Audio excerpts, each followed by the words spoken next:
Barada, une émission couleur jeune. Une émission des jeunes pour les jeunes, pour la culture de la non-violence, la citoyenneté et le développement, pour mes frères, pour mes soeurs, pour mes potes.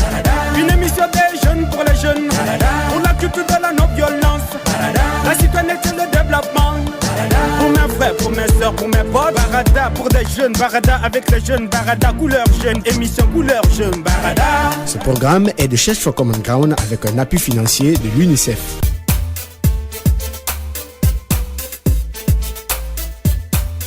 Amis jeunes, fidèles auditeurs de Barada, bienvenue à l'écoute de votre émission Couleur Jeune. Aujourd'hui, nous parlons de la réticence observée à certains endroits de notre pays concernant la fièvre hémorragique à virus Ebola. Une réticence malheureusement entretenue par une frange de la jeunesse que nous constituons. Cette épidémie qui sévit surtout en Afrique de l'Ouest a fait plus de 10 000 morts à ce jour à travers le monde, selon les statistiques de l'Organisation mondiale de la santé. Chose qui n'a pourtant pas empêché certains de nos amis de refuser de croire à l'existence de cette épidémie et de s'opposer aux agents déployés sur le terrain. Cette jeune fille qui a accepté de nous raconter une histoire vécue estime même que la jeunesse est la principale actrice de la réticence en Guinée. Suivez et on se retrouve juste après. Salut, je m'appelle Aïcha Diallo. En fait, j'ai fait une remarque qui m'a vraiment marquée au sujet du virus Ebola. En fait, j'ai remarqué que 90% de la jeunesse guinéenne est toujours réticente. J'ai pris un exemple frappant. Moi, je suis domiciliée à Kalou. Là-bas, on a un médecin de quartier qui est là, au fait, qui nous aide dans toutes nos démarches sanitaires. Quand il y a un malade, tout le monde vient auprès de lui. C'est un certain Monsieur Camara. Et tout dernièrement, on a constaté que Monsieur Camara était vraiment malade. Du coup, sachant cette situation, moi, je me suis vraiment inquiétée. Mais vu que j'ai remarqué que les autres étaient toujours là, comme si de rien n'était, j'ai laissé tomber. Mais finalement, vu la gravité de son état, une personne dont je ne citerai pas le nom a bien voulu appeler la Croix-Rouge, qui est finalement venue pour intervenir, vu qu'on ne connaissait pas réellement la cause de sa maladie. Donc, avec cela, quand la Croix-Rouge est arrivée, elle s'est entretenue avec les sages du quartier, qui étaient vraiment compréhensifs et qui ont vraiment accepté le fait qu'on appelle M. Camara pour plus d'analyser, pour avoir plus l'œil offert sur son état, quoi. Mais ce que j'ai constaté, la jeunesse était vraiment réticente. Les jeunes ont dit que non, on ne va nulle part. Et la Croix-Rouge a insisté, ils ont dit que non, que dès que la Croix-Rouge insiste, ils vont brûler la voiture. Du coup, M. Camara, il est resté là-bas jusqu'à malheureusement mourir. Et quelques jours après, on a constaté quoi? Sa maman est décédée, sa soeur est décédée. Donc là, on voit vraiment que cette maladie aurait vraiment pris une ampleur vraiment grave, quoi. Donc c'est vraiment exaspérant de voir la jeunesse réagir comme ça face à une telle menace qui est connue internationalement. Donc c'est vraiment décevant, quoi.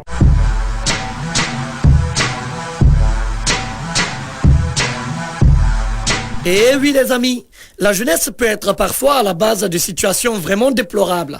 Pourtant, c'est à elle de s'activer dans la lutte contre cette épidémie dévastatrice. Dans le talk show d'aujourd'hui, je reçois Alpha Ousmane Ba et Seni Gassama, tous des étudiants. Je vous invite à suivre.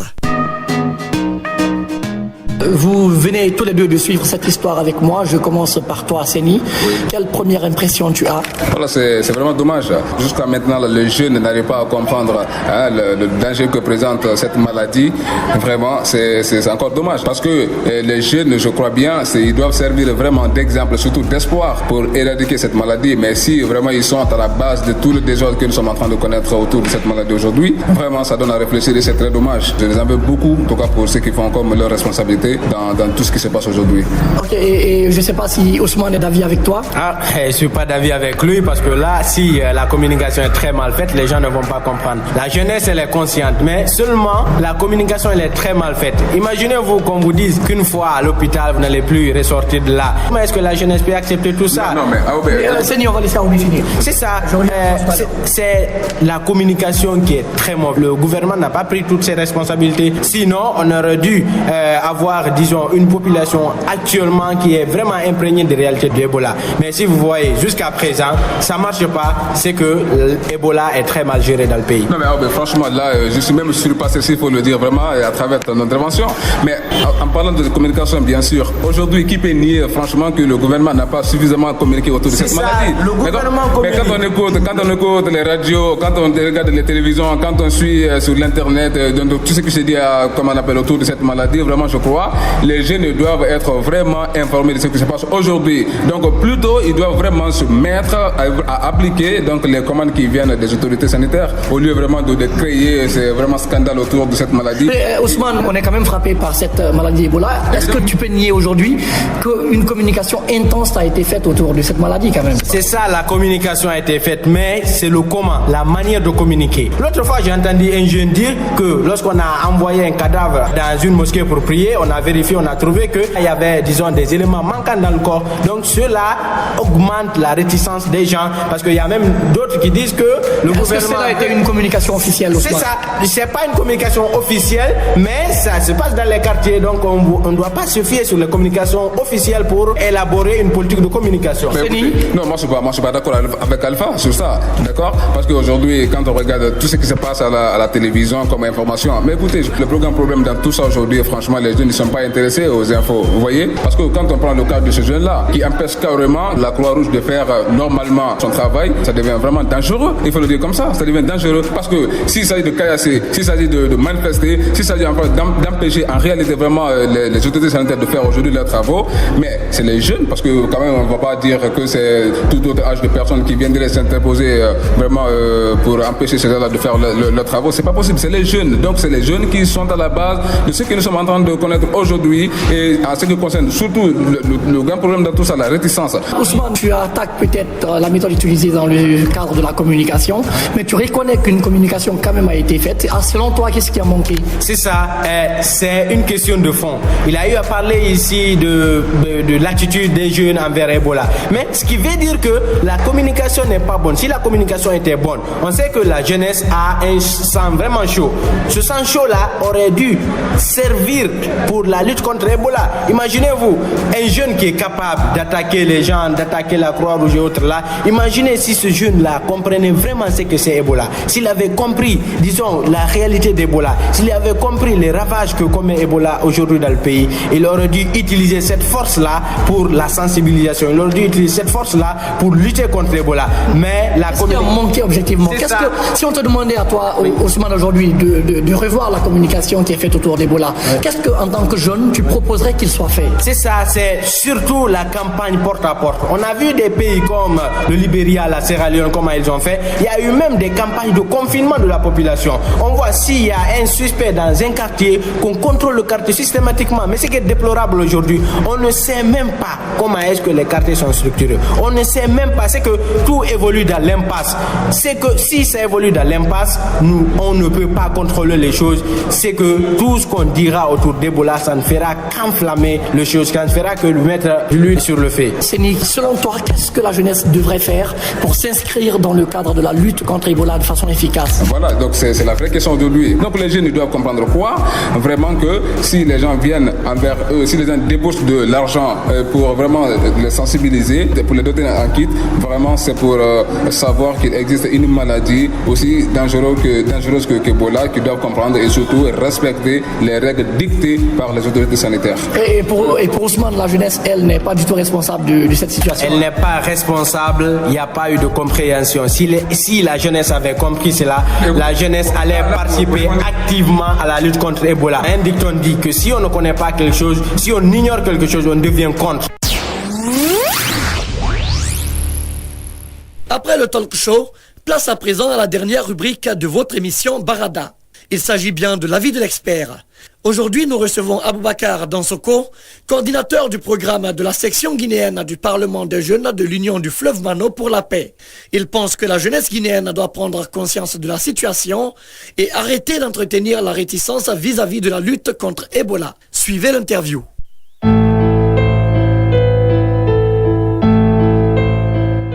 venez de suivre cette histoire avec nous et aussi le débat contradictoire autour de la même histoire. Quelle analyse faites-vous de ces deux premières rubriques? Je pense que la situation est très intense dans la mesure où on est dans une situation d'urgence. Et la première analyse que je dois faire, c'est que à l'état actuel des choses, on ne doit pas avoir des avis divergents sur ces genres de questions d'ordre national. Surtout la question de santé publique que constitue la fièvre hémorragique à virus Ebola. On doit conjuguer le même verbe, aller sur la même longueur d'onde. Ça doit dépendre aussi de la stratégie de communication qui est là. À entendre les jeunes parler, on se rend compte que chacun a une position prise, ce qui n'est pas fortuit. Si les sages ont accepté, ils ont donné leur accord par rapport à l'intervention des spécialistes en la matière, je pense que les jeunes, à leur tour, ne devraient pas s'imposer de force parce qu'ils se disent qu'ils sont en position de force dans leur quartier pour faire telle ou telle chose. Il faut aller sur la base des principes établis par les spécialistes, les experts en la matière. Les jeunes sont la première force de lutte contre la fièvre hémorragique à virus Ebola en se référant au déploiement sur le terrain, les porte-à-porte, les sensibilisations qu'ils font à travers les ONG, institutions, le bénévolat et autres choses.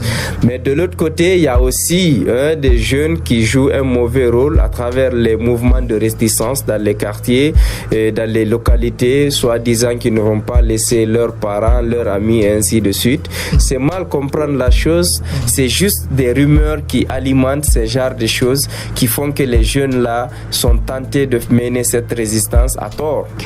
À votre avis, qu'est-ce qui pousse certains jeunes aujourd'hui à s'opposer surtout aux agents de la Croix-Rouge? Est-ce une crise de confiance entre ces derniers et la jeunesse guinéenne? Bon, je pense qu'on peut placer ça sous cet angle, crise de confiance, mais qu'il y a des raisons peut-être un peu plus antérieures, dans la mesure où il faut reconnaître qu'au début, la communication a raté.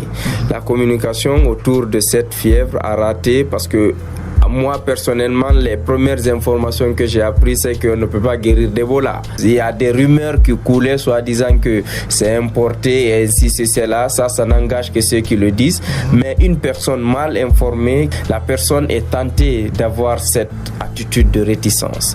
Qu'à cela ne tienne, les spécialistes, les autorités, les acteurs de la santé publique ont rectifié le tir à travers le changement de stratégie, à travers, n'est-ce pas, la mise à disposition des éléments sonores à travers les médias et tout. Si c'est lui qui a dit hier que les malades qui sont atteints sont irrécupérables se retourne aujourd'hui pour dire que c'était une erreur, c'est que c'est une nouvelle réalité. La vérité d'aujourd'hui est la vérité d'aujourd'hui. La vérité d'hier peut être le mensonge d'aujourd'hui. Monsieur, dans ce cas aujourd'hui, à votre avis, est-ce que la jeunesse a un rôle à jouer dans la lutte contre Ebola? Si oui, quel est ce rôle? Absolument. C'est une véritable force pour toutes les questions d'ordre national. C'est pas Ebola seulement. Quand la jeunesse est consciente, quand la jeunesse est engagée, avec la force, l'énergie que la jeunesse a, vraiment ça peut aller très loin. On est capable aujourd'hui de marcher de porte à porte, faire des secteurs, des quartiers, voire même des communes à pied, aller rentrer, faire des activités, sortir, rentrer ensemble. Tout ça, c'est la force de la jeunesse. Quelqu'un qui a un certain âge ne peut pas supporter le coût physique des efforts que les agents de sensibilisation font aujourd'hui. Voilà, auditeurs de valeur, amis jeunes, vous l'avez compris, la jeunesse guinéenne doit être à l'avant-garde de la lutte contre cette épidémie d'Ebola. Nous jeunes devons comprendre qu'être réticents dans la lutte contre Ebola signifie que nous contribuons à retenir cette maladie dans notre pays.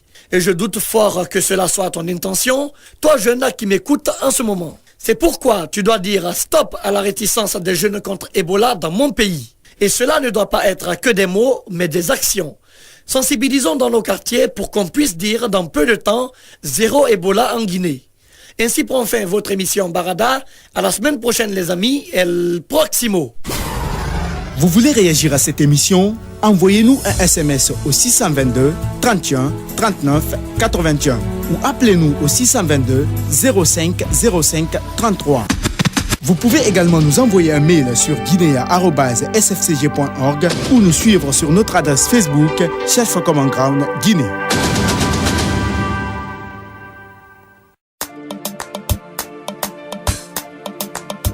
Barada, une émission couleur jeune.